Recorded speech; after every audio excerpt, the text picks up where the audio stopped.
Brother claims he deserves more. Life isn't fair, and he's learning that the hard way at age 45.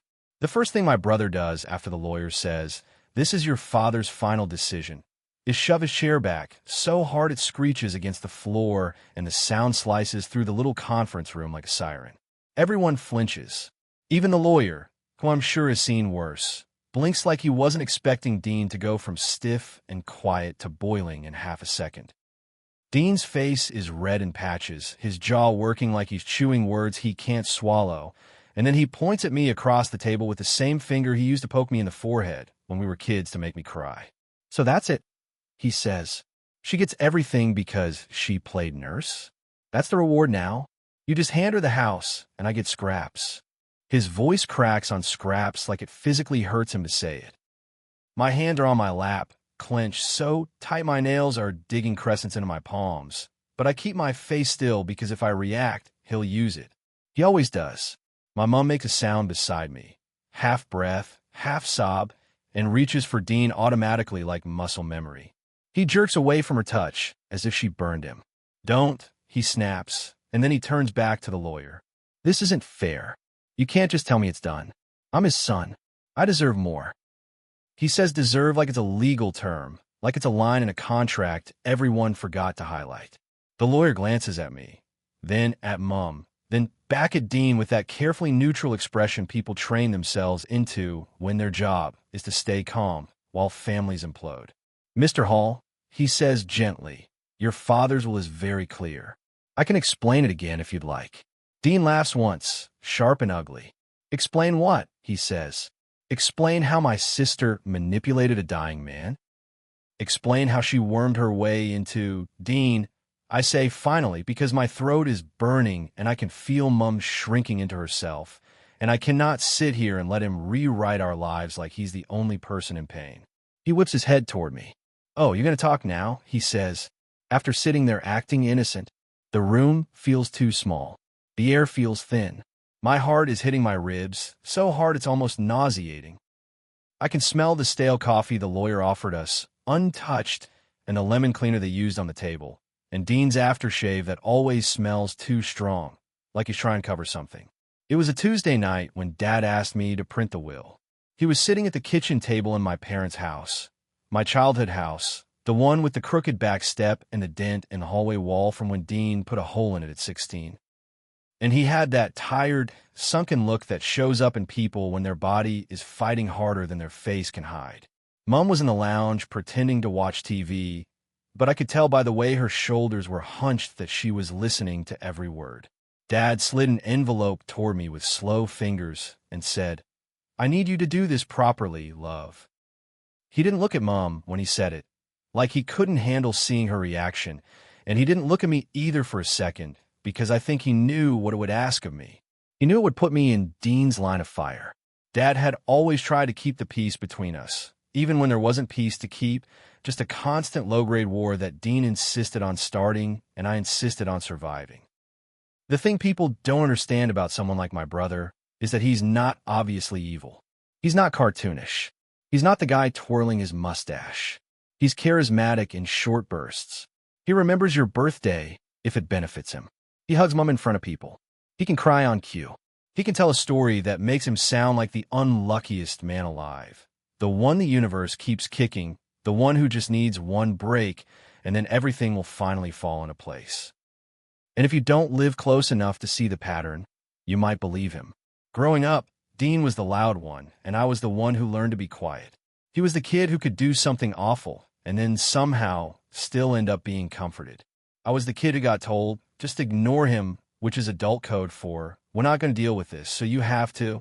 If Dean threw a tantrum, Mom would say he was tired. If he got in trouble at school, Dad would say the teachers had it out for him.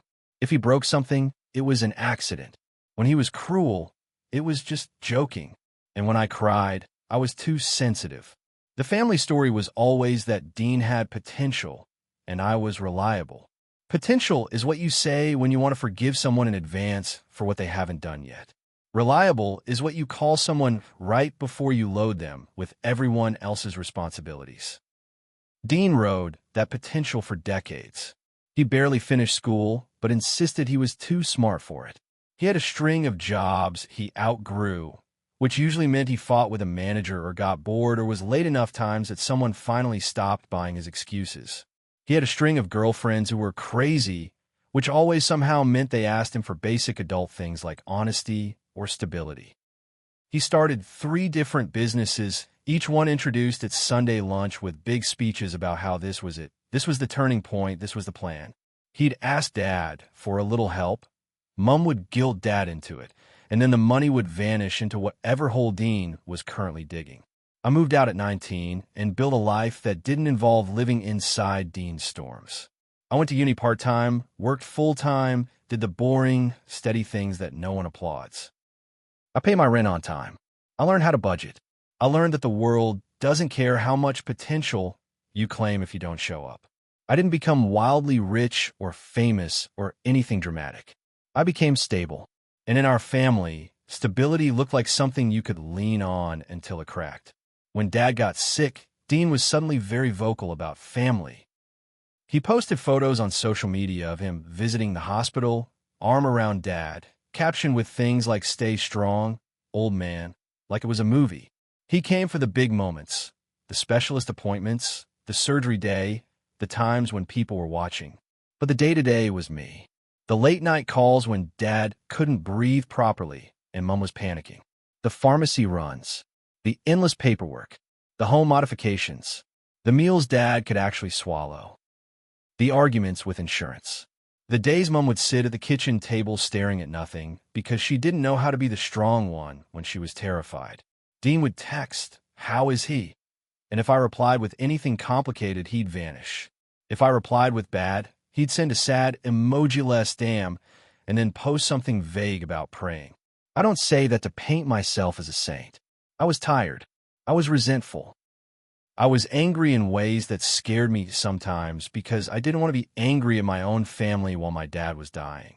But I was also trapped in the role they'd given me, the reliable one, the one who will handle it, the one who will understand that Dean is doing his best, even when his best is a performance. About 6 months before Dad died, Dean asked Dad for money again. I wasn't in the room when it started. I was in the kitchen making soup because Dad couldn't handle solid food that day.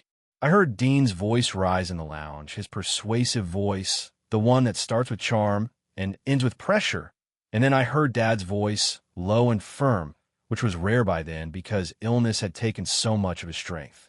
I carried the soup in, and Dean was leaning forward in his chair, hands spread like he was explaining something to a child. "It's an investment," he was saying. "I'm not asking for a handout. You always think the worst of me." Dad looked exhausted, his skin almost gray, his eyes sharp with something that looked like sadness and disgust tangled together. "I'm not giving you money," Dad said.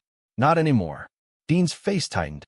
"So you're telling me fail?" he asked, like failure was something Dad was doing to him on purpose. That was the first time I saw Dad stop trying to protect Dean from consequences. "You've been failing," Dad said quietly, "for 20 years. And somehow it's always someone else's fault." Dean glanced at me like I was a witness he wanted to intimidate. "Of course she agrees," he snapped. "She's always been the golden child. The perfect one." Mom made a small sound like she wanted to stop it, but she didn't. Dad stared at Dean for a long moment and then said something that made my chest go tight because it was so blunt. "Your sister shows up," Dad said. "You show up when you want something." Dean stood up so fast his chair nearly fell backward. "I can't believe this," he said, shaking his head like he was the victim of a betrayal. "I can't believe you're choosing her." And Dad, still calm, said, "I'm choosing reality." Dean left, slamming the front door so hard the glass rattled. Mom cried. Dad sat there staring at the spot where Dean had been, and I saw something in his face that looked like grief that had been waiting a long time. After that, Dad asked to see the lawyer. He asked me to drive him because Mom was too anxious to drive on the motorway, and Dean had stopped answering calls. In the car, Dad kept his eyes on the road, even though I was driving, like he couldn't look at me while he said it. "I don't want you to carry him anymore," he said quietly. "He'll bleed you dry and call you selfish for not smiling." I didn't know what to say. My throat felt full. Dad continued, I know what people will say. I know what he'll say. But you've done enough. He paused and then added, like it hurt him. And your mother, she'll keep saving him if someone doesn't stop her. That was the most honest my dad had ever been about my mother's enabling. It felt like watching a curtain lift and realizing the play has been going on in plain sight for years. The will wasn't revenge. It wasn't Dad punishing Dean for not visiting enough. It was Dad acknowledging labor. It was Dad acknowledging harm. He left the house to me and Mom jointly, with instructions that if Mom wanted to stay there, she could. He left Dean a fixed amount of money, enough to be fair, enough to be decent, not enough to fund another fantasy. And he added a line that the lawyer read today with that careful tone people use when they know words will land like stones. My son has received substantial support during my lifetime. This is my final contribution. I watched Dean's face as those words were spoken. It was like he was watching a door slam shut that he had always assumed would stay open. After Dad died, Mom fell apart in stages. The first stage was pure shock, sitting in Dad's chair, holding his sweater, staring at the backyard like she expected him to walk back in with the washing. The second stage was anger at the universe, snapping at me for moving Dad's toothbrush, yelling at the TV, crying because the grocery store had changed a brand of tea he liked. The third stage was reaching for Dean again, like when the world is burning you grab the thing you've always grabbed, even if it's the thing that got you burned in the first place. Dean loved the third stage. He suddenly became very present. He came over with flowers and took Mom to lunch. He cooked one meal and posted about taking care of Mom now. He brought his kids around and acted like the devoted son. He also started asking questions, casual at first. So what's happening with the house? He'd say, like he was curious. Dad had life insurance, right? Did he have debts? He said it like he was making sure everything was organized. He said it like he wasn't already counting. Mom, desperate for comfort, told him more than she should have. And I watched it happen like a slow-motion car crash I couldn't physically stop. The week before the will reading, Dean tried to get Mom to sign something. He said it was just paperwork to make things easier. I walked into the kitchen and saw Mom holding a document, her reading glasses on, her hands shaking. Dean was leaning over her shoulder, pointing at a section with a pen like a teacher. Just sign there, he was saying softly. When he saw me, his face flickered, anger, then charm. Hey, he said brightly. We're just sorting some stuff. I took the paper gently from Mom's hands and read it, and my stomach dropped. It was a form giving Dean power of attorney. Broad, immediate.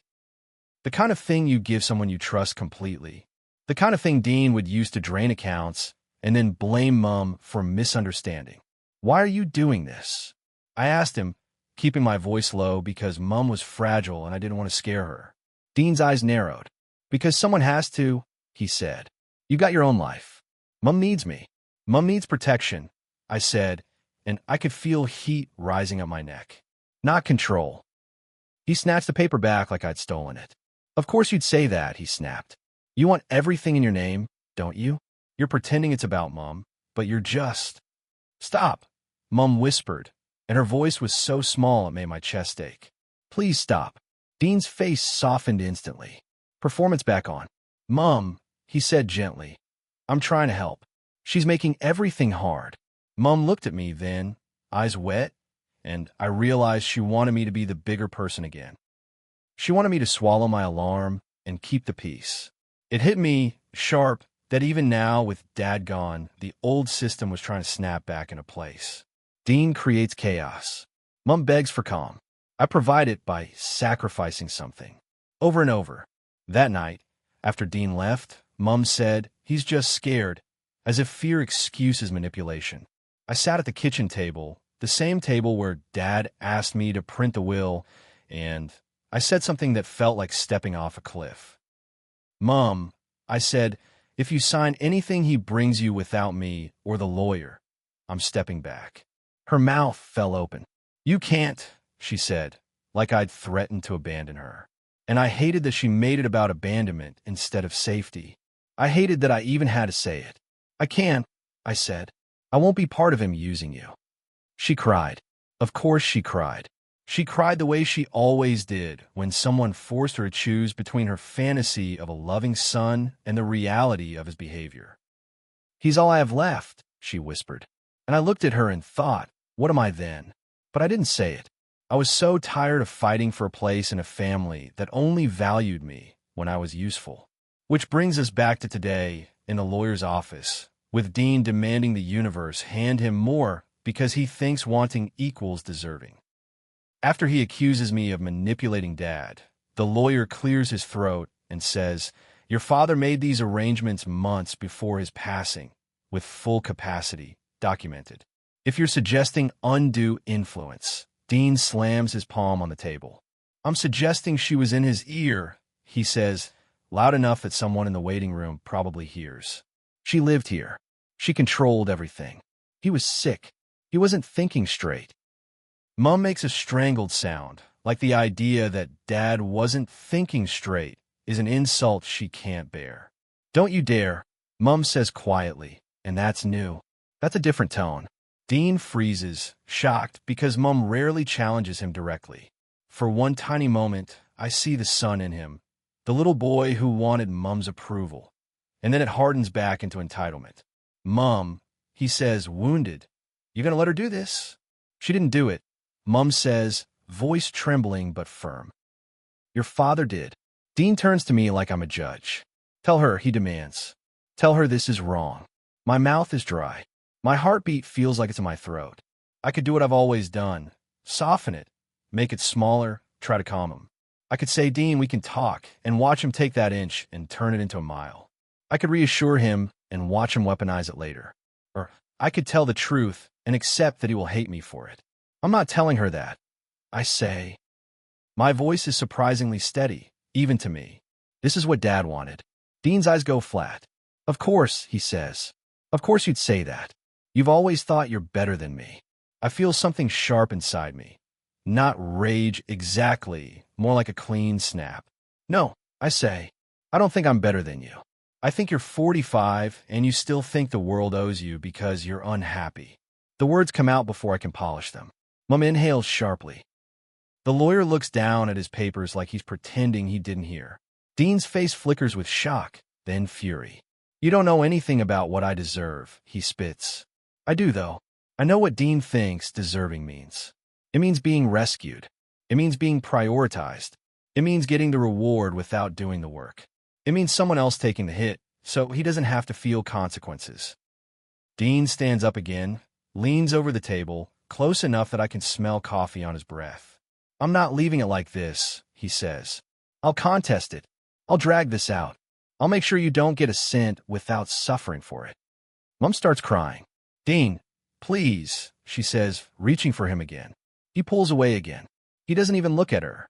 His eyes are locked on me like I'm his enemy and not his sister. The lawyer finally steps in with a practice calm. "You're entitled to seek legal advice," he says.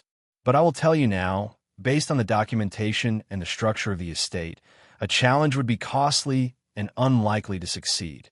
Additionally," he pauses, choosing his words like he's handling a live wire, "any legal fees incurred in contesting would be paid from your portion, not your mother's, and certainly not your sister's."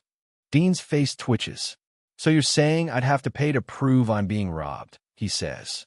"I'm saying actions have costs," the lawyer replies, and it's the closest thing to a moral statement he's allowed to make. Dean stands there for a second, breathing hard, like he's deciding whether to explode or pivot. He pivots. He points at Mom. "Fine," he says, voice suddenly softer, manipulative. "If you won't fight for me, Mom, then I guess I know where I stand." Mom sobs harder, exactly as he intends. He looks at me again. "Enjoy your house," he says, and his tone is pure venom. "Hope it keeps you warm at night." He storms out. The door slams. The silence afterward feels like a vacuum. Mom is shaking. The lawyer offers tissues. I hand one to Mom, and she clutches it like it's a lifeline. In the car afterward, Mom keeps repeating, "He's grieving," like grief explains every cruelty. I don't argue with her. Not because I agree, but because I can't do it today. I'm grieving too. I'm also exhausted. I'm also furious. I'm also numb. I'm also relieved in a guilty way that Dad took this decision out of my hands. Because if I'd had to be the one to draw that line, Dean would have destroyed me for it, and Mom would have begged me to erase it. Dean didn't stop. For weeks after the will reading, he tried every angle. He called Mom daily, sometimes crying, sometimes raging, sometimes acting like nothing happened. He sent me long messages accusing me of stealing his future. He told extended family I'd turn Mom against him. He made vague posts online about betrayal and snakes in your own bloodline. People messaged me asking what was going on. I didn't reply to most of them. I'd learned the hard way that Dean's chaos expands to fill whatever space you give it. One afternoon, I got a call from Mom's neighbor, Mrs. Patel, who has lived next door for 20 years and knows more about our family than she should just by hearing things through thin walls. "He's there," she whispered like we were in a spy movie. "Your brother. He's yelling." I left work early and drove straight to Mom's house, my stomach in a tight knot. When I walked in, Dean was in the lounge pacing like a caged animal. Mom was on the couch, shoulders hunched, eyes swollen. Dean spun toward me with this while it looked like he'd been waiting for an audience. "Good," he snapped. "You're here. Tell her to sign the house over to me. She can live there. I'm not a monster. I just need it in my name so you can borrow against it." I finished because I could see the plan as clear as daylight. Dean's eyes flashed. "So I can survive," he said. "Do you know what it's like watching you get everything while I'm drowning?" I glanced at Mom. "What did he ask you to sign?" I asked gently. Mom's hands were shaking so hard she could barely hold the paper. She passed it to me. It was another document. Another just paperwork. Another attempt to control an asset he had no right to. My chest went tight, not because I was surprised, but because I could see how relentless he was. How he treated Mom's grief like a lever. I looked at Dean. "No," I said simply. He laughed bitter. "You think you can just say no," he said. "You think you're in charge now because Dad's gone." "I'm not in charge," I said. "You're just not." Mom made a small sound like she was trying to say both of our names at once, trying to glue us back together. Dean rounded on her. "Mom," he pleaded, and his voice went soft and desperate. "I need this. I'm behind on everything. My rent, my car, the kids' school fees." His eyes flicked to me. "She doesn't have kids. She doesn't understand." That jab landed exactly where it was aimed, even though it wasn't true. I have a life. I have responsibilities. I have my own bills. I just don't advertise them like a justification for taking from other people. "Dean," Mom whispered, "I can't." "You can," he insisted, stepping closer. "You can. You just won't. Because you've let her poison you." He pointed at me again. "She wants you all to herself. She wants to be the hero. She wants." I stepped between them, not dramatically, just quietly putting my body where his pressure was aimed. "Leave," I said, voice low. Dean's eyes went wide like he couldn't believe I'd physically blocked him. "Don't touch me," he snapped. "I didn't," I said. "But you're not going to stand over Mom and bully her into signing away her security. You need to go." His face contorted. "You think you're so righteous," he hissed. "You think because you did the little good daughter routine you're entitled to judge me." "It wasn't a routine," I said, and my voice cracked despite myself. "It was my life." For a second, his expression faltered. Not remorse, not understanding. More like confusion that I would dare claim that. And then it hardened again. "Fine," he said loudly, throwing his hands up. "Fine. I'll go. But don't come crying to me when you realize you destroyed this family." He stormed out. Mom collapsed into sobs the second the door shut, like her body had been holding itself upright on sheer will. I sat beside her and held her hand, and I hated how familiar it felt. Me cleaning up Dean's mess, Mom trying to pretend it wasn't his fault. That was the day I finally told Mom the truth I'd been avoiding. "Mom," I said softly, "he's not learning. He's not changing. He's escalating." She shook her head, tears running down her face. "He's my son," she whispered. "And I'm your daughter," I said, and my throat burned as I said it. "And I can't keep doing this. I can't keep rescuing you from him while you keep inviting him back in." Mom stared at me like I'd spoken a language she didn't know. In her world, love meant enduring. Love meant excusing. Love meant suffering quietly, so the family looked intact. But Dad was gone. The buffer was gone. The consequences were finally real. A month later, Dean tried to contest the will. He didn't even tell Mom at first. He had a lawyer send a letter, full of dramatic phrases about undue influence and unfair distribution.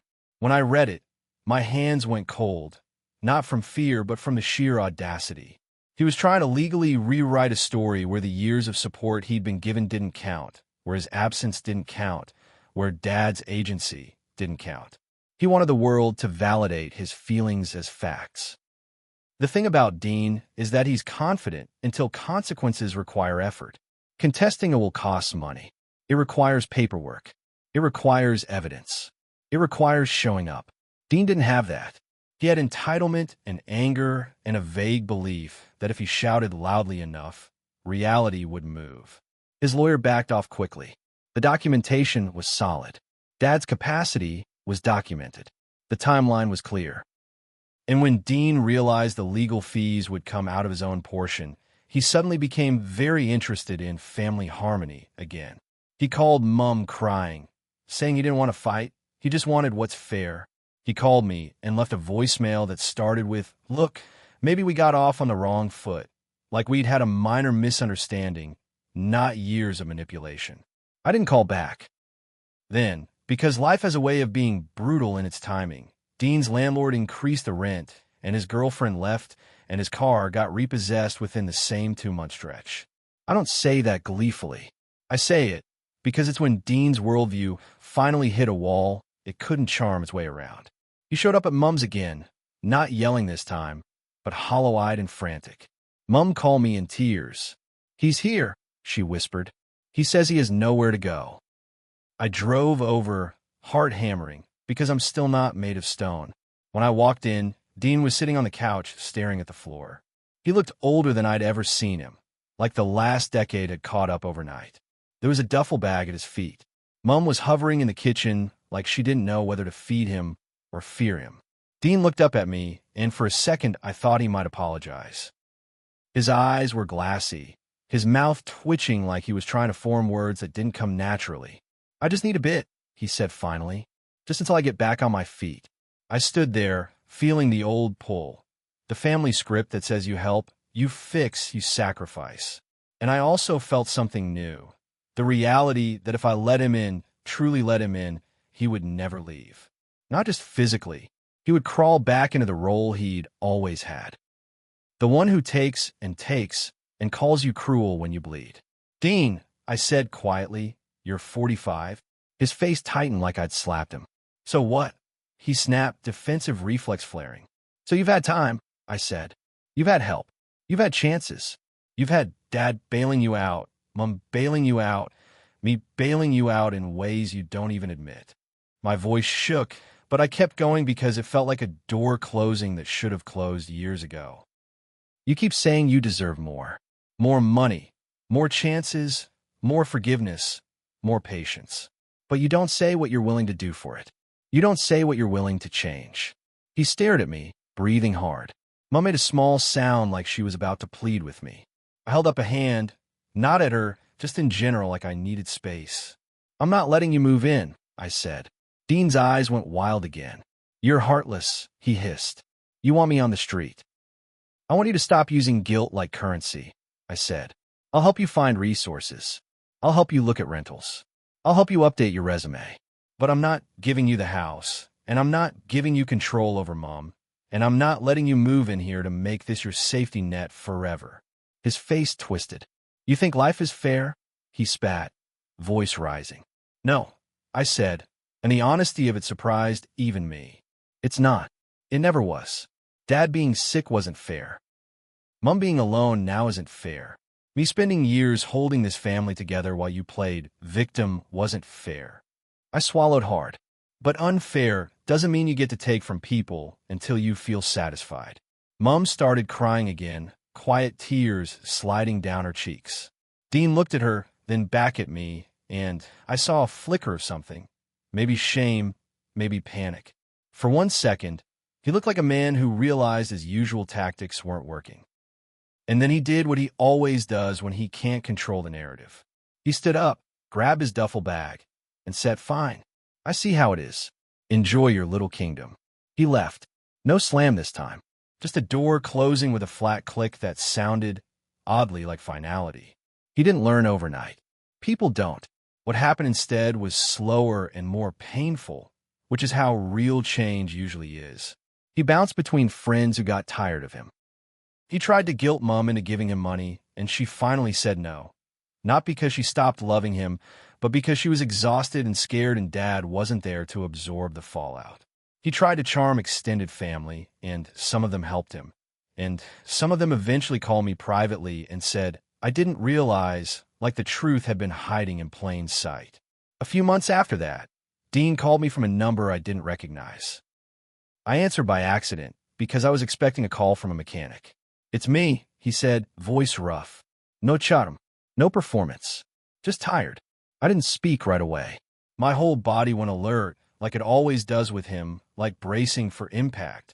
"I'm not calling to fight," he said quickly, like he could sense it. I don't know what I'm doing." There was silence on the line, heavy. I could hear traffic behind him. Maybe he was outside somewhere. "Everything's falling apart," he added, softer, and for a second he sounded like a kid again, the kind who doesn't know how to ask for help without making it someone else's job. Part of me wanted to soften. Part of me wanted to say, "Come over, we'll talk," because I'm not immune to hope. But hope with Dean has always been expensive. "What do you want, Dean?" I asked quietly. He exhaled, shaky. "I thought I'd be more," he said. "You know, I thought things would just happen for me. Like one big break, and then I'd be fine." He laughed bitterly. "Turns out you actually have to do things. Turns out people stop believing you after a while." I didn't say "I told you so." I didn't say anything sharp. I just listened because that was new. Dean admitting reality without turning it into an accusation. "I got a job," he said after a pause, like he was almost embarrassed. "It's not great, but it's something. I start Monday." Another pause.